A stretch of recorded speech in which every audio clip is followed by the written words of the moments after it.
Hello everyone, welcome back to my channel, The Unique and Rare Handbags. My name is Joe. I'm a bag collector and Hermes bag authenticator. On this channel, I will choose from my personal collection some of those what I feel about like rare and unique bags to talk about, to leave archival record there on internet for people who share the same interest as I do have. Well, today again, maybe this bag doesn't really interest a lot of people, but it doesn't matter. I just want to put it out there. It's a very old small hand bag from the 80s. It's called Kirius. The Kirius theory is mostly for men. It's like for like a briefcase. Kirius with a K, Kirius, Kirius. So it was one of those major male bag models from Hermes. This one, and I did do a video about the Good Luck bag. Do I have it here? Let me see. Well, anyway, you can check my previous videos to see it. That's another really successful male bag models. They all are named by the closure system. So, Kirius. What's special about it?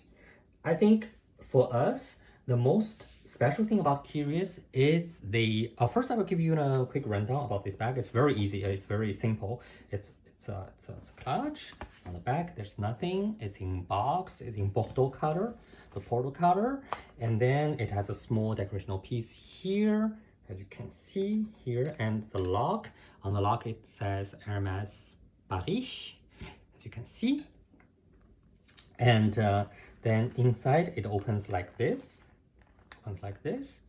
and inside it's really nothing complicated there. It has a small hand waistband here, and then it has its keys. It does have a key here. It's funny, such a small thing needs a key, so you can close it like this. I never know how to close. Yeah. Well, it opens, and if you want to close it, just normally turn it, and then nope, it's still open. Okay, I definitely do not know how to close the Kirius, because I have another one. Oh yeah, you just turn clockwise, no, anti-clockwise. Like now it's closed. Yeah. Okay, to open it, turn clockwise, and you do feel like a small click there, and it opens. Okay, so, and it's attached here by this small mechanism here. So okay, what's special about Kirius is the metallic parts, what we call the accastillage or the bijouterie in French, for the metallic part, the lock.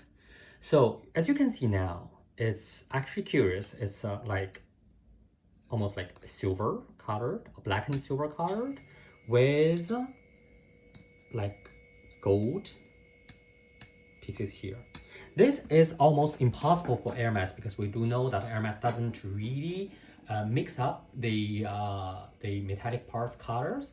Only in, I think it's called Electrum or something, Electrum collection. It was a very limited small collection bags which had the mixed metallic parts. So this cannot be that, because this is in the 80s. This is a very simple bag. It's not limited collection, whatever. So then we open it, we see it here. It's gold colored. So we can be sure this should be a gold colored bag. But why it looks like this? So the explanation is oxidization. It was completely gold before when it came out. The difference is in the 80s, Hermes use these are all these parts. It's it's brass. To see how to distinguish its brass, you just do this. The tone is much lower with real brass. If it's zinc or some other metals, the tone is higher. Ding, ding, ding, ding. So that cannot be a real one. And so when it came out, it is all gold color. So because it's like brass with a gold coating on it, but on this the main parts, the coating is very thin. One how you say that millimeter, and then later Hermes had, maybe you heard about permabrass. It was like a much thicker coating. So this very light coating, it was of course for price concern, was used widely in the earlier collections, especially for men.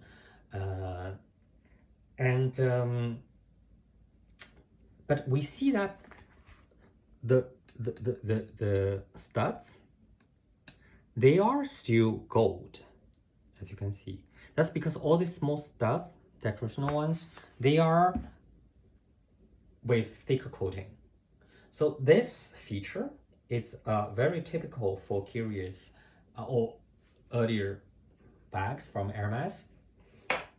This difference between the color is what we call the patina contrast. It's what we use to really see if the bag is authentic and how old roughly it is. Because actually this bag, another thing about this bag is it doesn't have a year stamp. It could be a hit or miss. I also have seen Kirius or bags from the 80s with year stamp. It was already quite established because Hermes started doing that in 1945. In the early years, like 50, 60, there are a lot of caddies and even Constants, they didn't have it. But for the 80s, normally they all have it, except for man bag collection. The man bag collection at that time, especially in the before the late 80s, it was very often a hit or miss.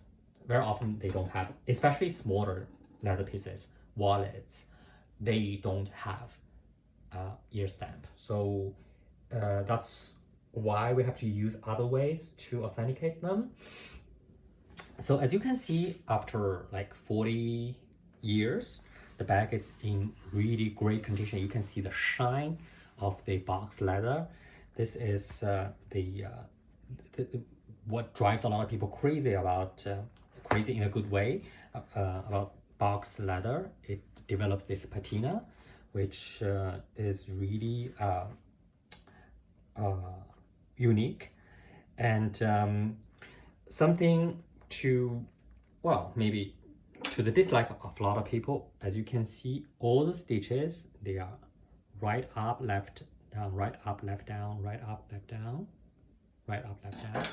And on the other side, as I explained in my previous videos, if you want to, it's left up, right down. This is right up, left down, meaning these are machine stitched. But at that time, the reason why I wanted to talk about this bag is also because at that time, the stitching machines, they were configured in a slightly different way from today. Today, they would configure it really almost like gives you the same feeling as a hand stitch. At that time, you can see the stitches, they're much tighter, much more dense, because I think Hermes wanted to, in a way, compensate the lack of hand stitch by a more intense machine stitch.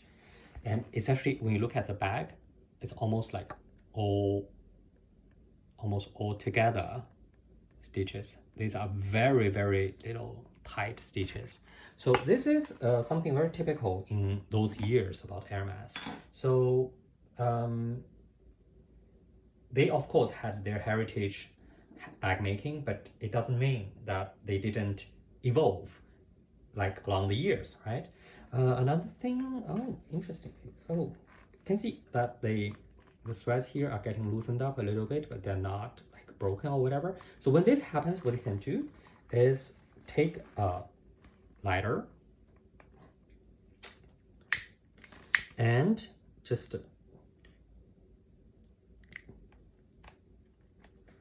burn it a little bit, but not too much. Don't burn your bag. Don't burn the leather, because these threads, they are all waxed. When it's waxed, you just burn it a little bit, heat it up a little bit, the wax would melt, and the stitches, they would get into the, well, okay, so that's it. It's done. Now it's all good. And this side is good. A little bit here. No, I don't think I need to do it here either. Maybe a little bit here.